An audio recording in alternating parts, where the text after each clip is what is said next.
تو جان دے دینا، اپنے ساتھیوں کے نام پتے نہ بتانا۔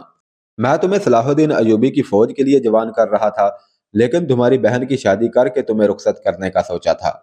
جاؤ اور میری روح کو مطمئن کر دو۔ ایک بار پھر سن لو، میں کسی سے یہ نہیں کہلوانا چاہتا کہ تمہاری رگوں میں سارم کا خون نہیں تھا۔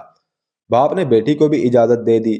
عثمان سارم نے اسے بتایا کہ برجیس ڈیوڑی میں بیٹھا ہے اور وہ اس مہم کی کمان اور رہنمائی کرے گا۔ باپ ڈیوڑی میں برجیس کے پاس چلا گیا۔ عثمان نے النور سے کہا کہ وہ فوراً اپنی ایک یا دو ایسی سہیلیوں کو بلا لائے جو اس کام میں شامل ہونے کی جرت رکھتی ہوں۔ النور اسی وقت باہر نکل گئی اور ذرا سی دیر میں دو سہیلیوں کو بلا لائی۔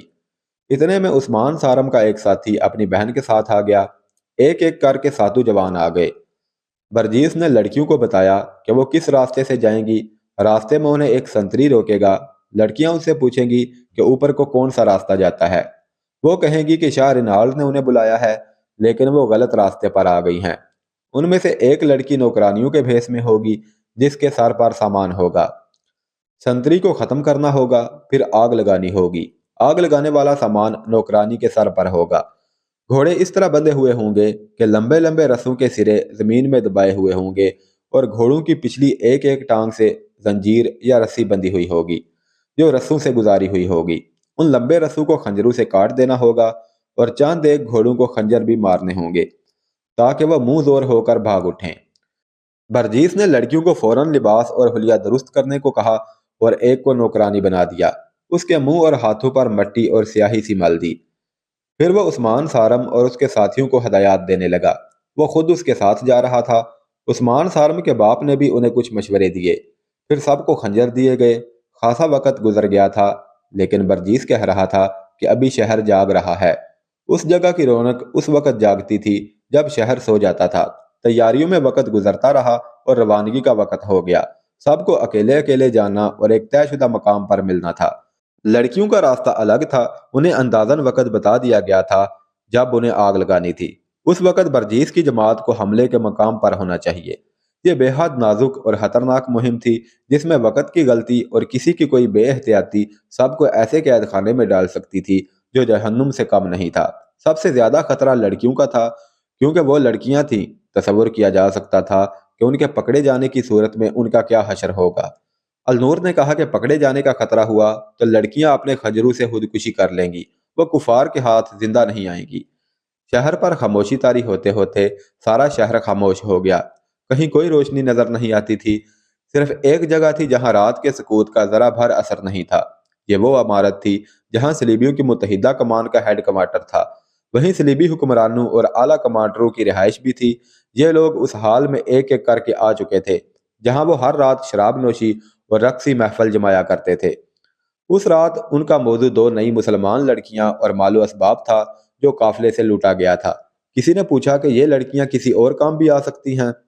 اس کا جواب ایک فوجی کمانڈر نے یہ دیا کہ لڑکیاں بالغ ذہن کی ہیں، اس لیے انہیں جاسوسی وغیرہ کے لیے استعمال نہیں کیا جا سکتا۔ ایک کی عمر 16-17 سال ہے اور دوسری کی 22-23 سال، اس لیے کچھ عرصہ تفریح کے لیے استعمال ہو سکتی ہیں۔